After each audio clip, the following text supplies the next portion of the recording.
I'm not over yet.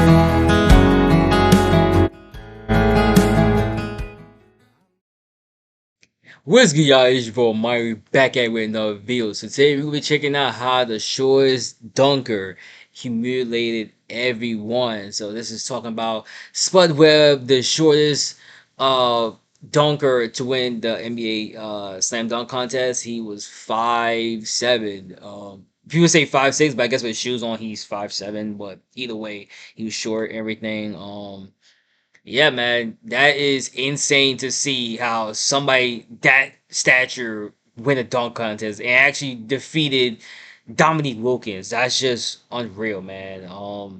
Yeah, but everybody likes like the underdogs, everything, and it's good that he won the dunk contest. He was a really good dunker. I've seen a couple highlights, everything, but he paved the way for short dunkers, for example, like Nate Robinson.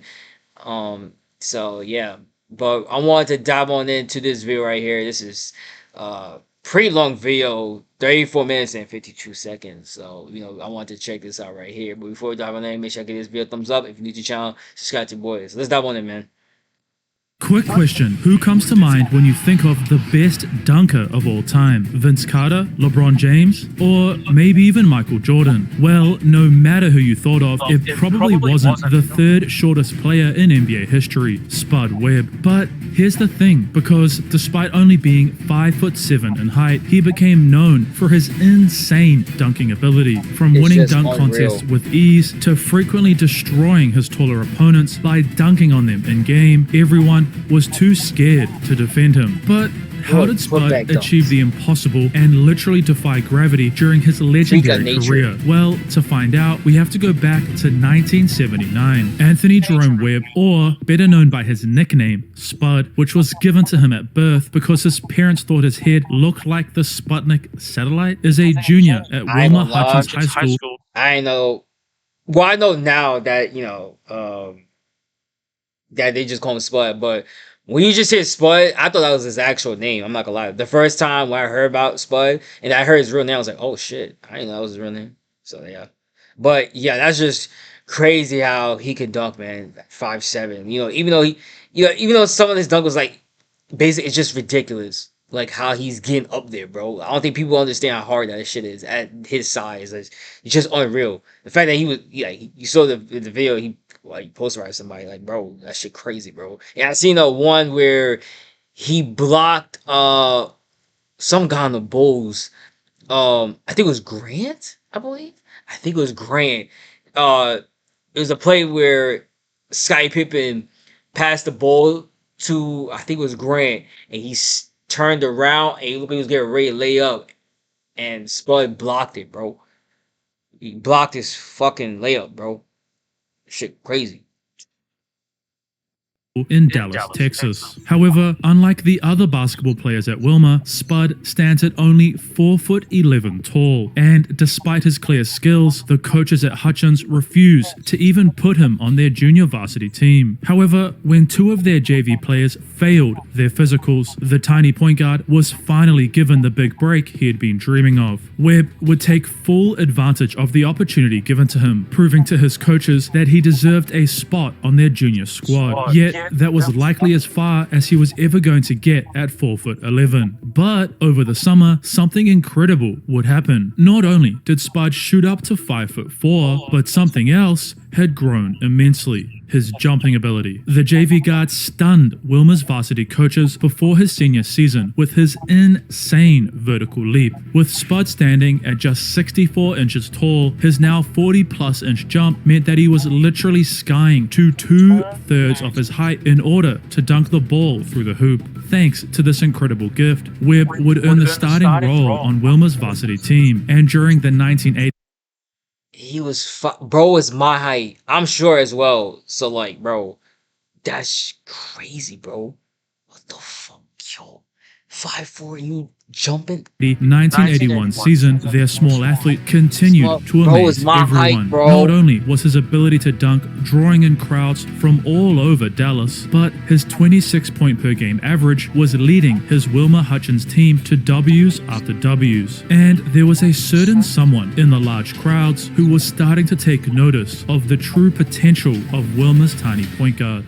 Jerry Stone, the head coach at Midlands, a junior college located in the small town of Midland, Texas, would offer Spud a full scholarship to lead his team, an offer that Webb accepted. But could a 5'4" player, even with a 40+ inch vertical, really lead a college team to championships?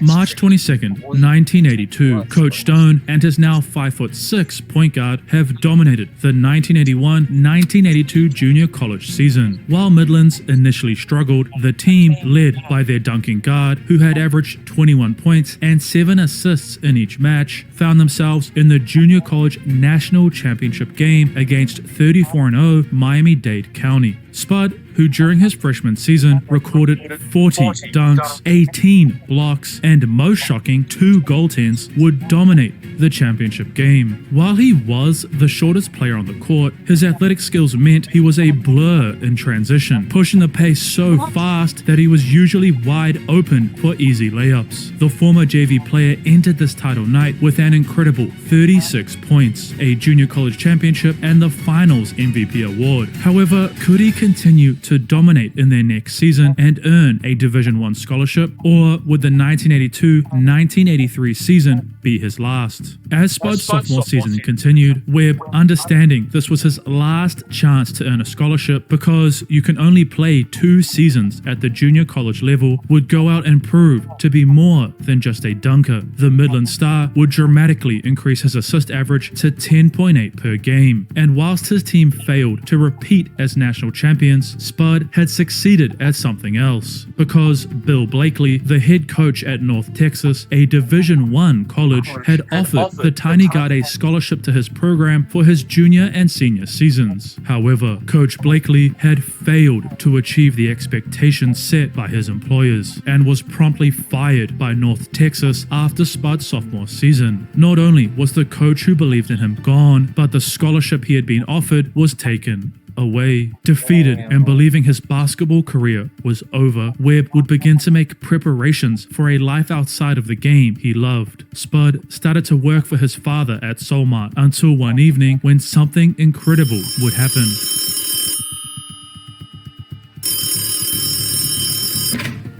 You see, because Coach Blakely loved Spud Webb's game so much, once he knew that his offer would no longer stand, he began contacting his network of coaching colleagues, selling the Midland point guard's game. While most couldn't see past his height, Tom Abatimaco, the assistant coach at the 1983 National Championship winning North Carolina State, after watching the small athlete play at the Martin Luther King Recreation Center in Dallas, urged his head coach, Jim Valvano, to offer Spud a scholarship. Therefore, Coach Valvano, trusting his right-hand man, would meet the potential recruit at Raleigh-Durham Airport, and as everyone left the plane, Jim was confused. He asked his assistant where their recruit was, and when Abatimaco pointed out Webb, Valvano told him, "You're fired." But as the group bonded during their time on the NC State campus, and once Valvano had seen what Spud could actually do on the court, the now 5'7" dunking guard was offered a full Division I scholarship. Yet,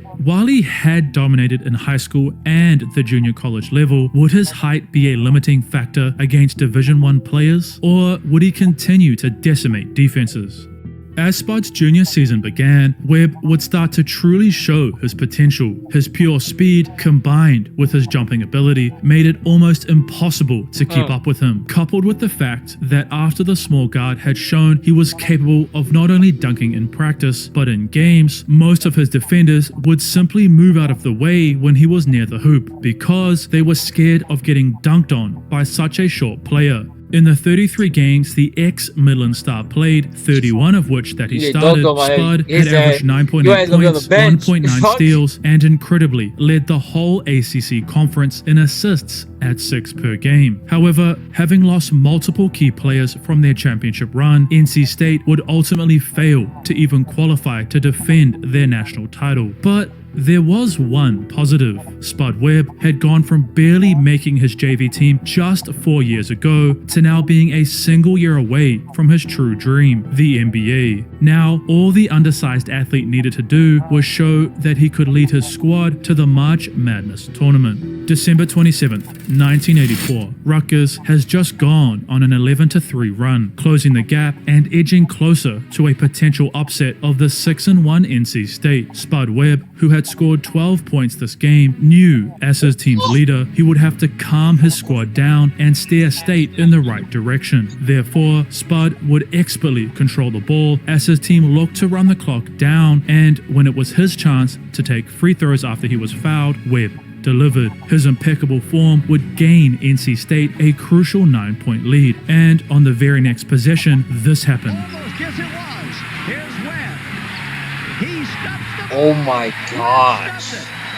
and on the play. He North getting Carolina up there, State yo. had escaped this tense game with the W, and their victories only continued. Because during his senior campaign, Webb would average 11.1 points, 5.3 assists, and 2 steals per game, leading his NC State team back to the March Madness tournament. Now that Spud had arrived, he would set a new goal: win another collegiate national title.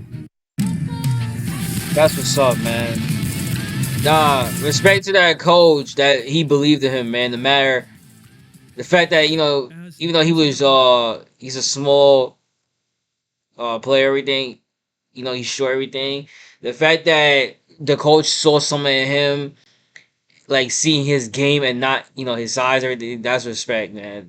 It's hard, to be honest. The fact that, you know, he's dominated high school, you know, winning championships, but the fact that they see your height it's gonna be harder, you know. No matter what you do, you could win titles, everything. They just see your size. They don't think you're gonna be good. They think you'll be probably, you know, a defensive liability, everything. So the fact that, you know, he actually got an opportunity to prove that he belongs in the stage of hooping with the, you know, the top guys, that's respect, yo, for real.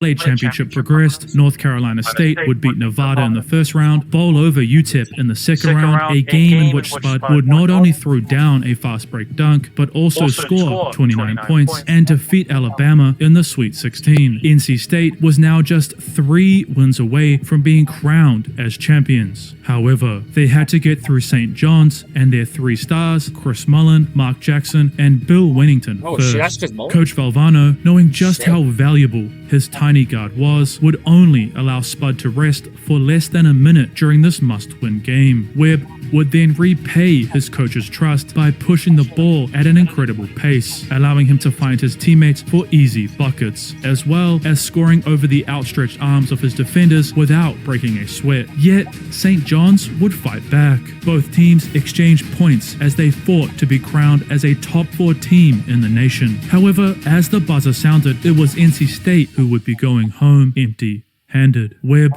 was crushed. He was unable to truly repay Coach Valvano and Blakely's trust in himself. Yet, the ex-JV player was proud of just how far he had come in such a short time. However, there was no time to dwell. No, Spud had entered his name into the 1985 NBA draft. But would any teams really select a 5'7" player?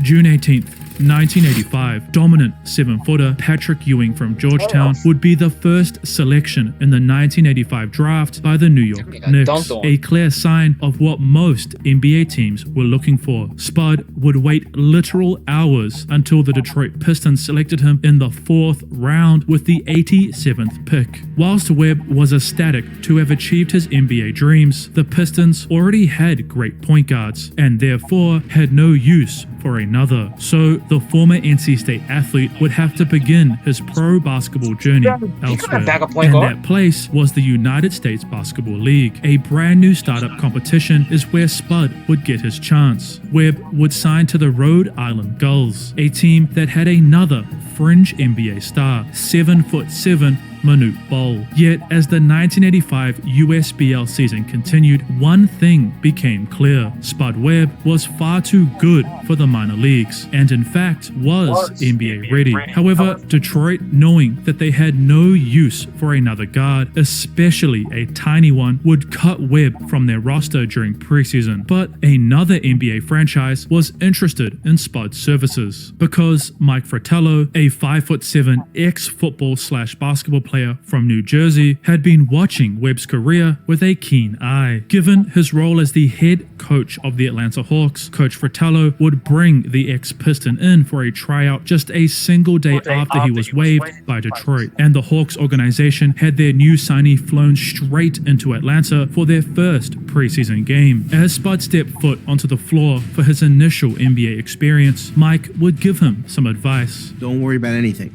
No plays, don't worry. When you get the ball, I just want you to go as fast as you can from one end of the court to the other end of the court. Either get a shot or create a shot for somebody else. As the 1985 Shout out to Mike. He's tough, man. That's respect for him too.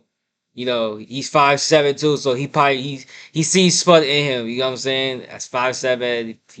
He played basketball too, so he saw something in Spud too. That's what's up, man. But it goes to show too, like, you know, you can have a good game no matter what. Always go out there and play the best of your ability, because you never know. There's always somebody watching. You know what I'm saying? So that's what's up. The fact that he was hooping and, you know, he got cut from the Pistons, but the fact that somebody else was watching him play during his years in high school and college, everything, that's what's up, man. So yeah, definitely, you know, that's what's up. So whatever y'all do out there, you know, put in your best work, you feel me? Because you never know who's watching, you feel me?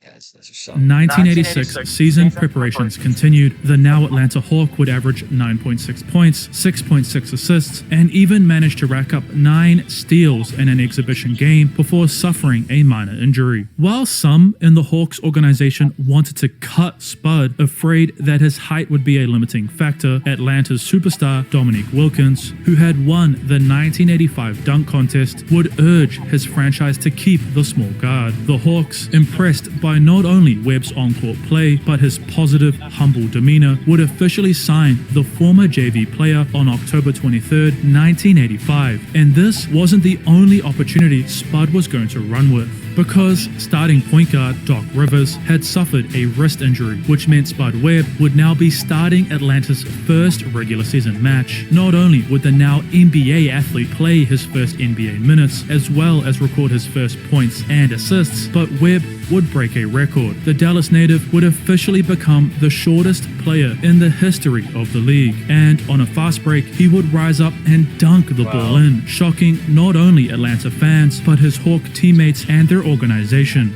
Webb would finish his debut game having recorded a double-double, scoring 12 points as well as throwing 10 assists, proving that despite his stature, he truly was an NBA-level player. As the 1985-1986 regular season progressed, Spud was continuing to stun crowds with not only his insane leaping ability, but his lightning-quick speed. Webb could blow by just about anyone, and if Atlanta got out on a fast break, either their small guard was scoring or he was throwing lobs to his athletic teammates. And this wasn't all, because after crossing up the Detroit Pistons starting point guard Isaiah Thomas and averaging 5.8 points, 2.8 assists, and 1.1 steals in a mere 12 minutes off the bench, the 87th pick was invited to the All-Star weekend. While Webb was not playing in the All-Star game, his leaping ability had earned him an invite to the Slam Dunk contest, an offer given the event was being held in his hometown that the tiny athlete could not turn down, a decision that was going to change the former JV player's life forever. Due to the simple fact Spud was 5'7" and that everyone he was competing against was almost a foot taller than him, including his defending dunk champion teammate Dominique Wilkins, everyone overlooked Webb. It's a big thrill when you're a guy say he's just in it and he's not going to win it, which is what I was hearing. And it gave me a more incentive to go out and show this guy that I could do it. And I knew what I could do, it just that the people and the fans had never seen me do it before. Atlanta's backup guard opened his night with an... So, I I watched another Dunk. I think it's called Dunk Define. I don't know if y'all heard of it, but it was they talk about Spud and Nate Robinson in the video, and it's crazy how around this time they was probably gonna cut Spud Webb and everything, but when what's his name, Dominique Wilkins saw how Spud was dunking everything and like during games and everything, he told them, he's like, we can't cut him, like he's too good. So that's just crazy. An insane double pump reverse. While fans had seen him throw down standard dunks in the NBA already, this tricky move made it obvious just how impressive it truly was for a 5'7" player to be dunking. Webb's whole body was almost at the rim, to the point where the ball literally bounced off his forehead because it was that close to the hoop, earning him what should have been 50 points. As the first and second rounds of the contest progressed, the other participants would showcase their own impressive dunks, but after witnessing someone a foot shorter than them do almost the exact same thing, nothing seemed impressive. Fans would only begin to perk up again as Spud stepped up to showcase all the tricks he could pull off midair thanks to his 45+ inch vertical and signature pony Dunkmaster shoes. However, if Webb was going to be crowned king of the air, he was going to have to dethrone his teammate and defending dunk champion, Dominique Wilkins. The 5'7" dunker decided to pull out his ultimate slam, stepping into a 360 single-handed throwdown, stunning his hometown crowd and earning him a perfect 50. Yet Wilkins would throw down a 360 of his own, which, much like Spud, would earn him a perfect 50. The Hawks rookie was going to have to pull another trick out of his bag if he was going to win. So Webb would bounce the ball off the floor into the backboard and dunk it back in, once again earning the small athlete a perfect 50. But Dominique could still tie and force yet another round. Therefore, Wilkins rose up into a two-handed vicious windmill, slamming the ball through the hoop with incredible force. As the Atlanta duo patiently waited for the judges to collate their scores, most fans assumed that they were going to see another round. However, the scoreboard flashed 48. Spud Webb, at just 5'7", had been crowned the NBA Slam Dunk Champion for 1986. An incredible feat that had never been done before, and his rookie success didn't end here, because Doc Rivers would again unfortunately suffer an injury, yet this time it was his back,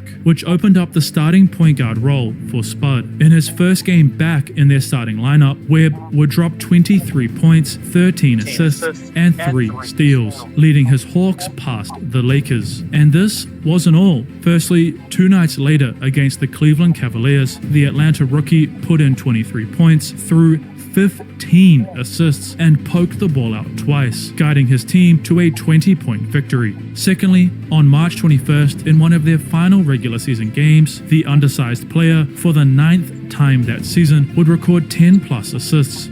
Finally, while double-digit assists in a single night is incredible, the real amazing feat in this match was the fact that Webb had thrown down not just 1 dunk, but 2 against the Dallas Mavericks. Thanks to Webb's ability to replicate the play of their starting point guard whilst he was out, the Atlanta Hawks had managed to win 50 games. Spud Webb, a player who no one believed would ever step foot onto an NBA court, was set to make his playoff debut against none other than the team who had just cut him 8 months ago. April 17, 1986. In just 17 minutes of play, the 5'7" guard would impressively score 18 points and throw 5 assists, helping his Hawks to win Game 1. Yet, what happened in Game 2 would truly shock the NBA world, because Doc Rivers had set an Atlanta Hawks single-game assist record with 16 in Game 1. But in their second matchup versus the Pistons, Spud demolished Rivers' achievement. Webb would throw a new record, 18 assists, and coupled with scoring 19 points, Spud Webb had incredibly recorded a double-double off the bench in just his second postseason appearance. By the end of Game 4, the The former NC State guard had gotten his revenge, and his Hawks were moving on to face the defending Eastern Conference champions, the Boston Celtics. Wow. However, in almost the exact opposite fashion to their previous matchup, as Game 3 came to a close, Atlanta would find themselves down 3-0, just a single loss away from being sent home. The Hawks, in desperate need of a win, needed someone to step up. May 4th, 1986. As Webb entered this must-win game, he knew what was required for victory. Therefore, in the same way as his time in college, Spud would steer the Hawks ship in the right direction. The lightning-quick backup would push the ball so fast that he was getting easy, wide-open layups, or finding his teammates for simple buckets of their own. Thanks to their backup's play, a night where the short guard had scored 21 points, grabbed 6 rebounds, and thrown 13 assists, it was Atlanta who landed the W. Yet 2 nights later, back at Boston Garden, Celtic superstar Larry Bird would decimate the Hawks' defense. Bird would end the night having scored 36 points, dwarfing Webb's 15.8 assist night, and ultimately eliminating Atlanta from title contention. While Spud was devastated that his incredible rookie campaign had ended early, Webb had not only proved that he could dunk in the NBA, but in fact, he was a legit professional point guard, one that was desperate for revenge. Yet, during the offseason, thanks to his newfound status, the now sophomore Hawk was invited to the prestigious Magic Johnson Charity Night, an event run by Irvin Magic Johnson, the 6'9" Los Angeles Lakers superstar point guard. While there was a traditional All-Star game, Johnson would force both Dominique and his point guard to participate in an impromptu friendly dunk contest. Spud would then showcase the same slams which had him crowned champion over Wilkins, stunning the fans in LA. But Webb, while he loved showcasing his talents, wanted more than to just be known as a dunker, and on the 22nd of November 1986, Spud would get his chance. As this regular season game, the first opportunity Atlanta had for revenge against Boston continued, the Dallas native would again utilize his speed and athleticism, scoring an incredibly difficult and one layup, which gave his Hawks a 1-point lead, an advantage that his group held on to as this matchup rounded out. Atlanta, thanks to the play of their backup point guard, were sitting atop their division, and Spud's 1986-1987 season was panning out exactly as he had planned it. However, on December 5th, 1986, everything changed, because in their regular season game versus the Indiana Pacers, Webb, after being kneed, strained his hamstring, an injury which kept him out for 3 straight months. While the ex-Midland star would eventually return in March of 1987 and continue his incredible in-game dunks, he was no longer the same player from his rookie year. And when Atlanta's championship run came to an abrupt end against the Pistons in just the second round of the playoffs, Webb's shrinking averages, just 3.9 points and 4.8 assists in 15 minutes of play, made it seem like perhaps his rookie NBA season was merely a fluke. For what seemed like the 100th time, Spud was going to have to prove himself yet again. May 15th, 1988, Webb's Hawks. You busted your tail to, come to the NBA. He got to the NBA, and Doc got injured, so he filled in his role to be in the starting lineup, and he did well. And the fact that he was on the bench and he was still doing good, he had a double-double off the bench. That's crazy.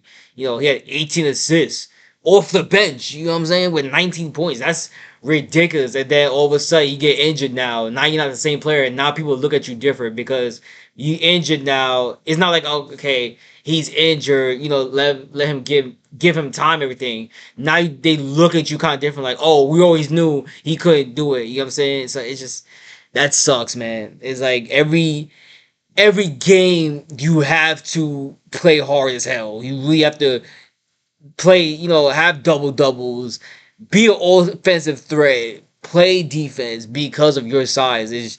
You have to play a lot harder than everyone else.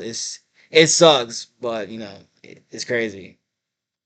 Have unfortunately once again found themselves down 2-0 against the Boston Celtics in the second round of the playoffs. To make matters worse, early into this must-win game, Doc Rivers had sprained his toe, meaning Atlanta's hopes fell into Spud Webb's hands. Therefore, Spud would continue to do what he had always done. The tiny guard pushed the pace at intense speeds, placing immense pressure on the Celtics defense, resulting in 11 points for Webb as well as 13 assists. But more importantly, a W. While Atlanta had failed in this exact same situation in Spud's rookie season, the Hawks, thanks to a 17-point night from their backup point guard in Game 4 and 3 of their starters dropping at least 20 points in Game 5, it was Atlanta who held the commanding 3 games to 2 lead. However, the Celtics, who had won championships in 1981, 1984, and 1986, had far too much experience for the young Hawks, taking both Game 6 and 7 by 2 points. While Spud was devastated to have once again failed just a single win away from the Eastern Conference Finals, what was really starting to worry him was head coach Mike Fratello's apparent lack of trust, because Webb had only played 23 minutes combined in their final 2 matchups, a trend that unfortunately continued into the 1988-1989 season. Because Atlanta, after acquiring 3-time NBA MVP and 1983 champion Moses Malone, would yet again win 50-plus games. But despite bolstering their roster, the Hawks were dominated by the Milwaukee Bucks in just the first round, a series that Webb would only play an average of 11 minutes in and only score 1.6 points per game. The only positive for Spud in the 1988-1989 season was the fact he received another chance to win the dunk contest crown. However, this time he only managed to finish 3rd. The former junior college star was becoming aware that perhaps his time in the NBA was in fact coming to a close, unless something drastic were to change. December 25th, 1989, Doc Rivers would give his backup perhaps the best Christmas present he could have asked for, an injury. Rivers' back issues had flared up once again, meaning Spud would finally get another chance to be Atlanta's starting point guard. As this Christmas night special came to a close, Webb had ran with the opportunity presented to him, finishing the matchup with 26 points, having pulled down 6 rebounds and thrown 12 assists, a stat line which ultimately led his Hawks to an 11-point W. And it wasn't just this night where Spud had succeeded. You see, in the 37 games Rivers was absent from Atlanta's lineup, his backup had averaged 10.8 points, with 2 of those being from this mind-blowing dunk where the short guard had thrown it down over 6'9" Tyrone Hill, 6.8 assists, and 1.2 steals per game. Spud, for the 4th time, had shown that if given a chance, he was a legit NBA player. But while Rivers' absence had given his tiny replacement the chance he was waiting for, without Doc, Atlanta's record had fallen to a poor 41-41, a win-loss record which resulted in the Hawks failing to enter the postseason. And this wasn't all, because Coach Fratello, the man who had given Spud a chance to prove himself in the big leagues, was fired after their failure to make the playoffs. While Webb was devastated to lose the person who helped him achieve his greatest dream, new Atlanta head coach Bob Weiss would make a dramatic change, because the 1986 dunk champ became a full-time starter for the 1990-1991 season. Webb now averaged 29.3 minutes per game, allowing him to score career highs in points. First 30 against the Chicago Bulls, and then 32 a few nights later against the Denver Nuggets. Alongside his incredible scoring outbursts, the former JV player would also rack up 6 games with at least 10 assists, including a 24-point, 14-assist night against the Seattle Supersonics. Thanks to the now 27-year-old's dominant play, Atlanta had found themselves back in the playoffs. Spud was set to once again face the team who didn't believe that he was an NBA-level athlete. As the Hawks' first-round matchup against the Detroit Pistons progressed, their starting point guard showcased not only his insane athleticism, but another skill he also possessed. Because his vertical, which allowed him to dunk all over people, also meant Spud could leap above taller defenders and shoot over them with ease. During their 5 games against Detroit, Webb would average 13.2 points on 43% shooting, throw 4.8 assists, and get 1.4 steals per game. However, the Pistons, hungry to be the first team to win 3 NBA championships in a row since the 1966 Celtics, would ultimately defeat Atlanta 3-2. Once again, Spud was crushed. Yet, this season, thanks to Coach Weiss, the undersized athlete had shown to the NBA world that he was capable of being a true starting point guard. And in fact, he wasn't just a short dunker. No, Webb was ready to take his Hawks all the way to a championship ring. But Atlanta's general manager, Pete Babcock, would shockingly trade both Doc Rivers and Spud Webb before the 1991-1992 season began. Rivers was sent to the Los Angeles Clippers, and Webb was moved to the Sacramento Kings. The now ex-Hawk was devastated. Busted his tail for the Hawks, and he just traded him. Like, Doc is understandable. This man was getting hurt every second. Man was getting hurt. He got hurt like 5 times. Been out for 30-something games. Like, Doc Rivers, I can understand that. But Spud Webb, like, that's ridiculous. The fact that this man was giving you double-double and took y'all, helped the Hawks go to the playoffs, everything, that sucks. That really sucks, man. So, yeah. But I'm glad that coach, the new coach, gave him a chance. 'Cause I thought, to be honest, that's what I was like, oh. When he said Spud was going to be in the starting lineup, I thought Spud was going to have less minutes or going to be going from the roster. But the fact that he actually let him be in the starting lineup that season, that's what's up, man. So now he showed his true abilities and what he's capable of. And him and the Hawks, went to the playoffs and everything, did fine. The Hawks, but even though they lost, Spud did well. And all of a sudden, now you just trade him. So that sucks. Upset that he never got a chance to repay the franchise for the incredible risk they had taken in signing a 5'7" player.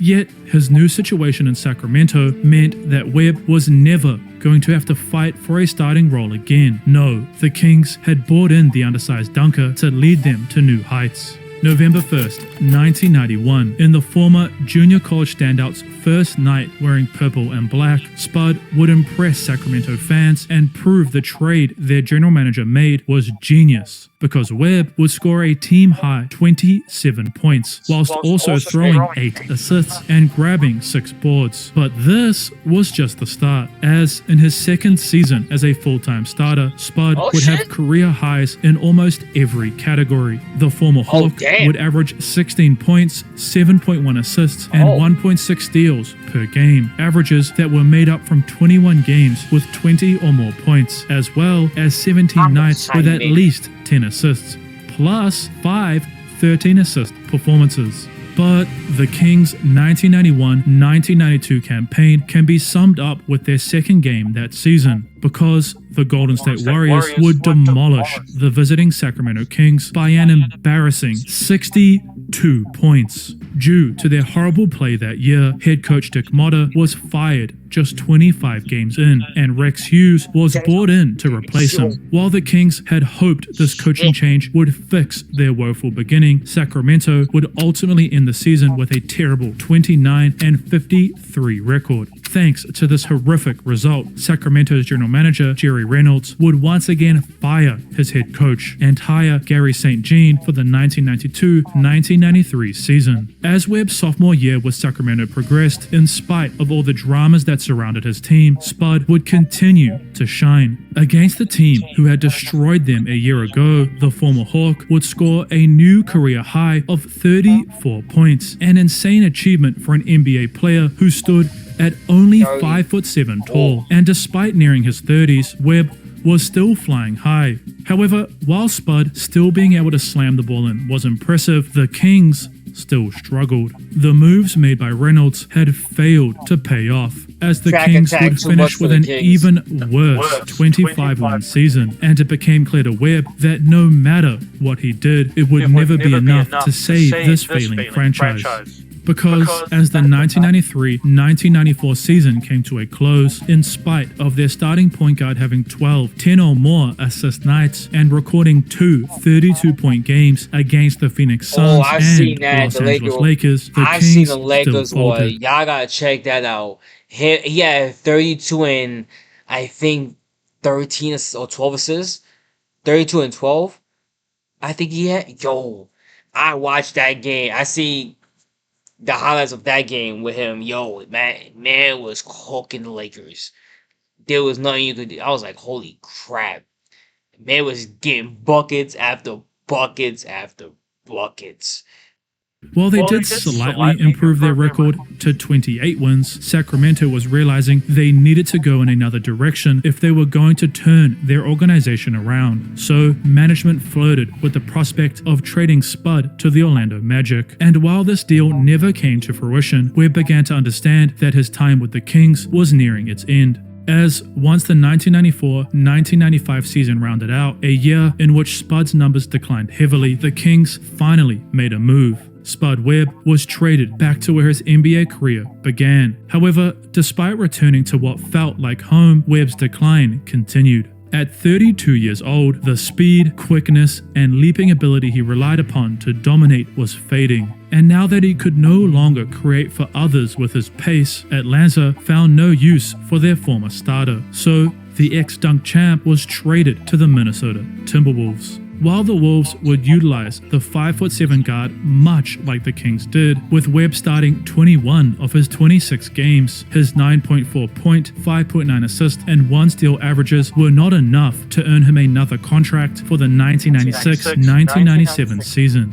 Therefore, Spud decided to take his talents overseas, playing a season in Italy for Mash J Verona before heading back to America to retire. Until one day in February of 1998, his phone rang. The Orlando Magic, who had tried to acquire Webb services in 1994, offered him a 10-day contract, a deal the small guard couldn't refuse. But once the 10 days had passed, the Magic would ultimately waive the now 34-year-old. Spud Webb's NBA career was over. While Webb was never able to repay Atlanta with a championship, the sheer fact a 5'7" guard was able to play 12 seasons in a league where the average height was a foot taller than him is insane. You have to have confidence in yourself first that you can play. And because no one else will have confidence in you. Even more shocking is the reality that Spud was not only able to dunk in practice without anyone guarding him, or that he won the 1986 dunk contest, but the fact he was able to regularly, even late into his career, throw down vicious slams in games. But Spud's NBA career wasn't exactly over, because 20 years after his own dunk contest victory, Webb would coach 5'9" New York Knicks point guard Nate Robinson in preparation for the 2006 event. Nate, thanks to the 1986 champion's guidance and lob pass, would be crowned the dunk champion exactly 2 decades after Spud had won it, making him the only other player under 6 foot to win the contest. Spud would then sign on to the Texas Legends, the Development League associate of the Dallas Mavericks, as their president, a role which he still holds to this day. He was even seen dunking in this clip at the age of 47, and while this was just a small joke for social media, the fact it's kind of believable just goes to show how impressive Spud Webb truly was. The 5'7" guard is a true inspiration for shorter players all over the world. Also, did you know there was another NBA player who was even shorter than Spud Webb? That's right, while Spud was the shortest athlete in the league for a while, 5'3" Muggsy Bogues smashed Webb's record by 4 inches. And Muggsy managed to have an 18-year NBA career. To learn more about his incredible life story, which includes surviving attempted murder. Yeah, that story, Muggsy's career, his story, yo, that was insane, man. If you haven't seen it, go check it out right here, man. Go click on it. Definitely check it out, because that's ridiculous how his story is. I'm not gonna say too much on it. You just gotta go check out yourself. But it was good, man. But yeah, Spud Webb, yeah, it's sucks, him being traded each time, but the fact that he been in the league for 12 seasons is just inspiration. It goes to show, never give up on yourself. Always keep working hard. Like he said, you gotta have confidence in yourself. So yeah, even though he got traded each time, even he had opportunities to when Doc Rivers was out, he came in, he stepped up, he wanted to show and prove to everyone that he belongs in the league. And he did well, man. He had double doubles each time. He wanted to prove to Detroit Pistons, like, yo, y'all did want me on y'all team, and Atlanta Hawks wanted me. They had confidence in me. They saw something in me. And the fact that y'all didn't have me on y'all roster, I'm gonna prove to y'all. I'm gonna show y'all that y'all messed up. So yeah, man, he wanted his revenge. I don't blame him. Feel me? So yeah. So it goes to show, man, like never give up. Keep working on your game. Always have confidence. Shit like this. It's inspirational. Everything. So yeah, I watch shit like this. Him and Muggsy Bogues. Because I can relate to them. Being small statured and be doing like sports every day. I get what they're coming from. Everything. It's hard. You have to you know you have to be 100% ready every time. You have to not mess up each time, because one day you mess up on it, then you're just going, like for me, I don't know if y'all no, yeah, I'm a referee for like professional wrestlers, so like yeah, so that's why I said sports and everything, but I get where people what Muggsy and Spud is coming from. So yeah, man, this was a good video, great video.